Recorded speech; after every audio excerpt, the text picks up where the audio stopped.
ரீசெண்டாக சென்னை மெரினா பீச்சில் கலைஞருடைய மெமோரியல் வந்து புதுப்பிச்சு அதை வந்து திறந்திருக்காங்க. இது வந்து பார்த்தீங்கன்னா ரொம்பவே பிரம்மாண்டமாக பண்ணியிருக்காங்க. கிட்டத்தட்ட 39 crore செலவில் அதை வந்து வடிவமைச்சிருக்காங்க. கலைஞர் அவர்களுடைய மெமோரியல் பக்கத்துலேயே வந்து பார்த்தீங்கன்னா ஒரு அண்டர் கிரவுண்ட் மியூசியம் போது அது வந்து ரொம்பவே பிரம்மாண்டமாக கட்டியிருக்காங்க. இதுக்கு பின்னாடி தான் வந்து அந்த பெண் ஸ்டாச்சு கடலில் வரப்போகுது. அது வந்து பார்த்தீங்கன்னா அப்படியே ஒரு கிளாஸ் பிரிட்ஜில் போயிட்டு அப்புறம் கடலில் கொஞ்சம் தூரம் போயிட்டு ஒரு பெண் ஸ்டாச்சு, அதாவது கிட்டத்தட்ட ஒரு 137 feet டாலில் வரப்போகுது.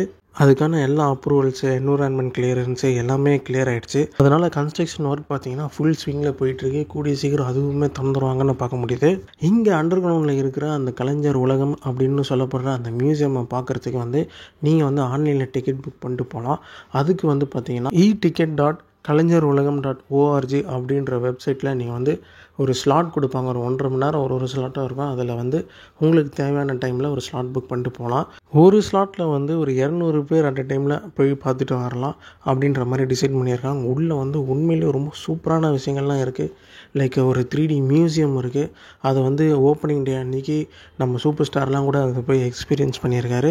அந்த கலைஞர் உலகம் மியூசியம் வந்து இப்போ நான் போன டைமில் வந்து ஓப்பன் ஆகலை. ஆனால் கூடிய சீக்கிரம் அது வந்து பப்ளிக்கு அலோவ் பண்ண போகிறாங்க. பக்கத்துலேயே வந்து பேரறிஞர் அண்ணா மியூசியமும் அண்ணா லைப்ரரியும் இருக்குது. அது வந்து ரீசெண்டாக இன்னுமே பயங்கரமாக புதுப்பிச்சு அதை வந்து திறந்துருக்காங்க. நான் வந்து இதுக்கு முன்னாடி திறந்த டைம்லேயும் நான் வந்து போகலை. சரி நம்ம வந்து இந்த வாட்டியாவது நம்ம போய் பார்ப்போம் அப்படின்ற மாதிரி நான் போய் பார்த்தேன். அங்கே வந்து நிறையா கலெக்ஷன்ஸ் வச்சுருக்காங்க.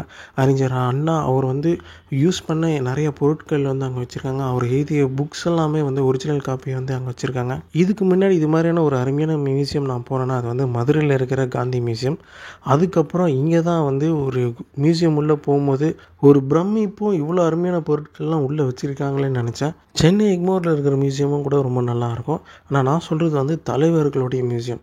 மதுரையில் வந்து காந்தி அவர்களுடைய மியூசியம் இருக்குது. அதுக்கப்புறம் இங்கே வந்து நம்ம சென்னையில் வந்து பேரறிஞர் அண்ணா மியூசியம் தான் பெஸ்ட்டுன்னு நான் சொல்லுவேன் தமிழ்நாட்டிலேயே. இப்போ கலைஞர்களுடைய அந்த கலைஞர் உலகம் மியூசியம் வந்து திறந்தாங்கன்னா அது வந்து பார்த்திங்கன்னா ஒரு இன்டர்நேஷ்னல் ஸ்டாண்டர்டில் இருக்குது. மெட்ராஸ் ஸ்டேட்டுன்னு பேர் இருந்தது, தமிழ்நாடுன்னு பேர் மாற்றினதே நம்ம பேரறிஞர் அண்ணா தான். தமிழ்நாட்டில் 3 language பாலிசி இருக்காது, 2 language பாலிசி தான் இருக்கும். அதுவும் தமிழ் அண்ட் இங்கிலீஷ் தான் இருக்கும் அப்படின்ற ஒரு விஷயத்தையும் வந்து கொண்டு வந்தது, இம்ப்ளிமெண்ட் பண்ணது பார்த்திங்கன்னா பேரறிஞர் அண்ணா தான். அது மட்டும் இல்லாமல் தமிழ்நாட்டில் வந்து சுயமரியாதை திருமணம், அதாவது எந்த ஒரு ரிலீஜியஸ் இதுவும் நடக்காமல் சுயமரியாதையாக வந்து கல்யாணம் பண்ணிக்கிறேன்ற ஒரு கான்செப்டை வந்து ஒரு லீகலைஸ் பண்ணது வந்து பார்த்திங்கன்னா பேரறிஞர் அண்ணா தான். இனிமேல் யாராவது ஊர்லேருந்து சென்னை வந்தாங்கன்னா சென்னையில் பார்க்க வேண்டிய முக்கியமான பிளேஸ்னு கண்டிப்பாக அந்த மெரினா பீச்சில் இருக்கிற கலைஞர் மெமோரியல், குறிப்பாக அந்த கலைஞர் உலகம் அப்படின்னு சொல்லப்படுற அந்த கலைஞர் மியூசியமும் வந்து கண்டிப்பாக பார்த்துட்டு தான் போவாங்க. ஏன்னா அந்த அளவுக்கு இன்டர்நேஷ்னல் ஸ்டாண்டர்டில் இருக்குது. நம்ம சேனலில் நிறைய ஃபுட் அண்ட் ட்ராவல் வீடியோஸ் தொடர்ந்து போட்டுகிட்டே இருக்கோம். ஸோ அதையும் வந்து செக் அவுட் பண்ணி பாருங்கள்.